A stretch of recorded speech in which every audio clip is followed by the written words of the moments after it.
India की तरफ से इतनी कमाल की खबरें आ रही हैं कि फिर कहते हैं कि नहीं भाई वो क्या टाइम ज़ाया करना, ज़रा पहले इसी पे बात कर लीजिए। सर हुआ कुछ यूँ है कि इंडिया के प्राइम मिनिस्टर जैसे ही निकले हैं वो दस्ती के दस्ती हाथ के हाथ फ्रांस के बाद पेरिस के बाद पहुंचे हैं यूएई।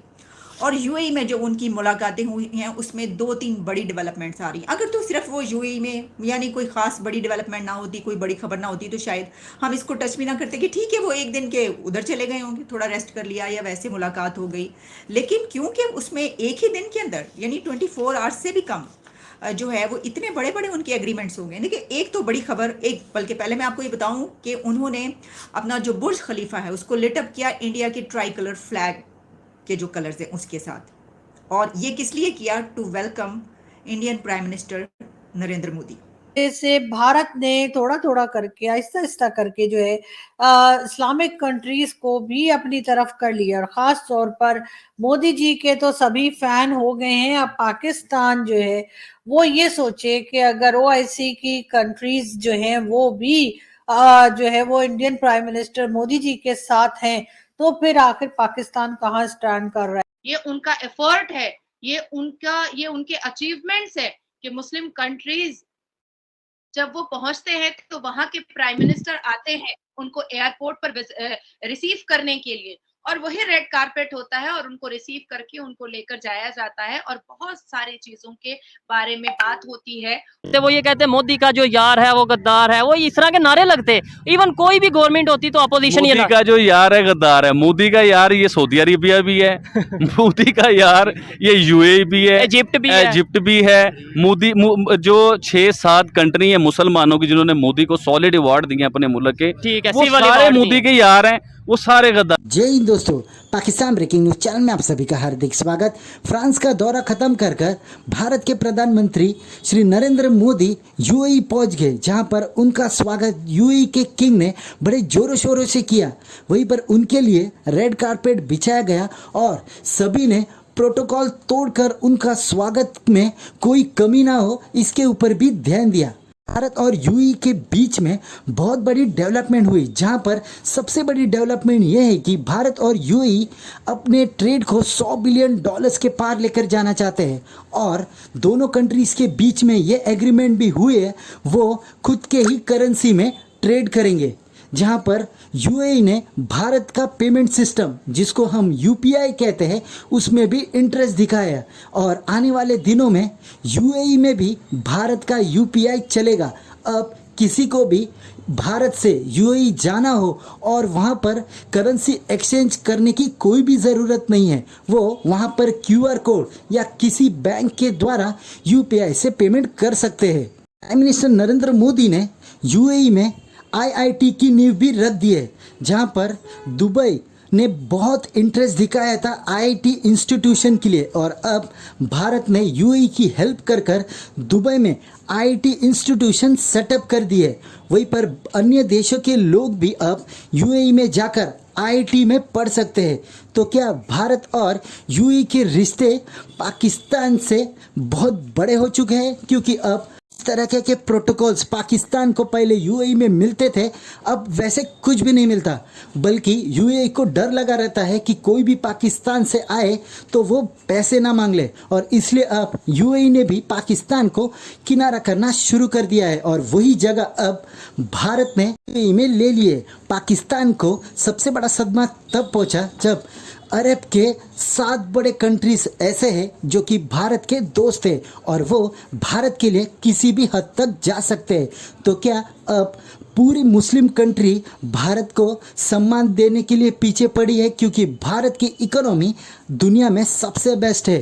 तो क्या ऐसे कर पाकिस्तान निगलेक्ट हो जाएगा पूरे मुस्लिम कंट्रीज के लिए भी? ऐसे ही वीडियो को अंतिम तक देखते रहिए, लाइक कीजिए, शेयर कीजिए और सब्सक्राइब कीजिए मेरे चैनल को, और बेल आइकन दबाना बिल्कुल भी ना भूले, और आपकी जो भी राय हो उसे कमेंट बॉक्स में जरूर दें। धन्यवाद। India and UAE today agreed to promote the use of local currencies for cross-border transactions and to interlink their payment systems. इसमें उसके बाद वो भी हुई हैं, ट्वीट्स भी हुई हैं, जिसमें इंडिया के प्राइम मिनिस्टर ने ट्वीट भी किया इस हवाले से। India and UAE agreed to key economic collaborations and decided to establish an IIT campus in Abu Dhabi during prime minister Narendra Modi official visit to the gulf country today. अच्छा जी, फिर ये कहा गया है कि उस पर एग्री कर गए हैं कि local currencies for cross border transactions payments इसमें UPI with the gulf countries instant payment platform. और फिर इसमें और भी कुछ जो जो COP28 है उसके हवाले से ये है कि वहाँ पर ये कहा, इंडिया वैसे भी ये समझता है कि जो ग्लोबल साउथ है उसकी आवाज़ जो उठाता है या जो बड़ी आवाज़ बन चुका है वो इंडिया है। तो जो क्लाइमेट के हवाले से और भी COP28 में जो भी एजेंडा है इस मरतबा उसमें जितने भी इश्यूज़ हैं, तो ये कहा गया है कि इंडिया आवाज़ बनेगा ग्लोबल साउथ की और वो सबकी जो है वो इसको लेकर चलेगा।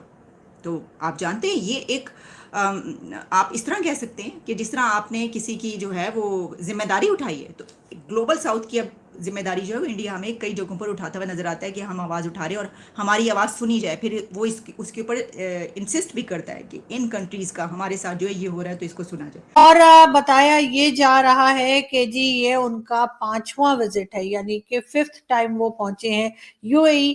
वहां पे कई प्रोजेक्ट्स के ऊपर बातचीत की जा रही है, कई प्रोजेक्ट्स पे साथ काम किया जाएगा और इस तरीके से भारत ने थोड़ा थोड़ा करके आहिस्ता आहिस्ता करके जो है इस्लामिक कंट्रीज को भी अपनी तरफ कर लिया। और खास तौर पर मोदी जी के तो सभी फैन हो गए हैं। अब पाकिस्तान जो है वो ये सोचे कि अगर OIC की कंट्रीज जो हैं वो भी जो है वो Indian prime minister Modi ji के साथ हैं, तो फिर आखिर पाकिस्तान कहाँ स्टैंड कर रहा है। इसलिए कि पाकिस्तान को तो बहुत ज्यादा हम लोग ये समझ रहे थे कि जी इंडिया को कोई खास लिफ्ट नहीं कराई जाएगी इस्लामिक कंट्रीज की तरफ से, क्योंकि हम बार बार शोर मचाते हैं कि जी वहां पे माइनॉरिटीज के साथ ये हो रहा है वो हो रहा है, लेकिन ऐसा होता हुआ हमने देखा नहीं।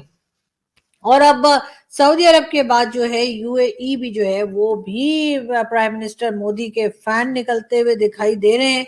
और जैसे कि आप देख रहे हैं कि एक के बाद एक करके ये 5th विजिट जो है वो मोदी जी का, उनके जो प्राइम मिनिस्टर बनने से लेकर अभी तक का ये 5th विजिट है।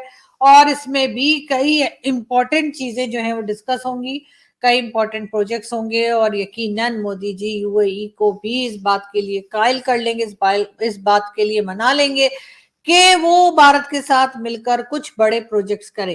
अब पाकिस्तान को क्या करना चाहिए? पाकिस्तान को अपनी इकोनॉमी पे काम करना चाहिए और ये सोचना चाहिए कि आखिर हम भारत का मुकाबला कैसे कर सकते हैं। बिल्कुल भारत का मुकाबला अब हम जंगे लड़कर एक दूसरे के खिलाफ उल्टे सीधे स्टेटमेंट देकर नहीं कर सकते, बल्कि अगर हमें भारत का मुकाबला करना है तो अपनी इकोनॉमी को ठीक करना होगा।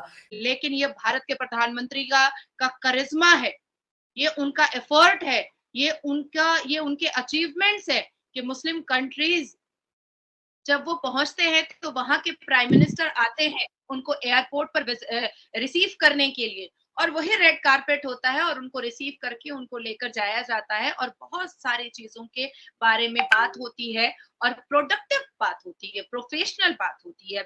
उस हवाले से भी जो गुफ्तगू है वो हुई है कि जो भी उसमें इश्यूज डिस्कस होंगे उसके हवाले से इंडिया क्या सोचता है। आप कह सकते हैं कि अब दुबई में ग्लोबल साउथ ही नहीं सिर्फ बल्कि जो COP28 है उसमें जो भी एजेंडा है, जो भी डिस्कशंस है, वो इंडिया की उसमें राय ली गई है और उसके ऊपर भी डिस्कशंस हुई हैं। अच्छा, और फिर देखिए इसके अलावा भी कहा जा रहा है कि जो ट्रेड है और टाइज स्ट्रेंथन करने की बात है उसके ऊपर भी हुए हैं और सेवरल MOUs जो हैं वो साइन हुए हैं, दोनों कंट्रीज़ के बीच साइन हुए हैं या वो एक दूसरे के साथ शेयरिंग हुई है, लेकिन मल्टीपल हैं, सेवरल हैं, ये बात कही जा रही है। जो मैंने आपको ट्रेड की बात की उसके हवाले से भी की जा रही है कि ट्रेड को बढ़ाने के लिए उस पर भी कई ऐसे एग्रीमेंट्स सामने आ रहे हैं। अब एक दिन के अंदर, मैंने आपको कहा था ना, सिर्फ चंद घंटों के अंदर इतने बहुत सारे महाजों पर जो है ये गुफ्तगू हुई है और ये चीज़ें सामने आ रही हैं।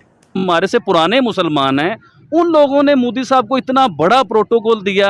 अब मोदी साहब तो हिंदू हैं, उन्हें तो कहते हैं कि टेररिस्ट हैं, मतलब ये तो वो मुसलमानों के एंटी हैं और ये दहशतगर्द हैं। हमारे पास तो ये कहा जाता है ना, लेकिन उन्होंने अपनी बुर्ज खलीफा जो उनकी सबसे हाईएस्ट सबसे बड़ी बिल्डिंग दुनिया की सबसे बड़ी बिल्डिंग है, उसके ऊपर इतना बड़ा प्रोटोकॉल, मोदी साहब की प्रॉपर एक तस्वीर बनाई गई, उन्हें एक इज्जत दी गई, शहजादे के साथ मिले। तो वो ये कहते हैं मोदी का जो यार है वो गद्दार है, वो इस तरह के नारे लगते। इवन कोई भी गवर्नमेंट होती तो अपोजिशन मोदी का जो यार है गद्दार है, मोदी का यार ये सऊदी अरेबिया भी है मोदी का यार ये UAE भी है, इजिप्ट भी है। मोदी जो 6-7 कंट्री है मुसलमानों की जिन्होंने मोदी को सॉलिड अवार्ड दिए अपने मुल्क के, ठीक है, वो सारे मोदी के यार हैं। वो सारे गद्दार हैं।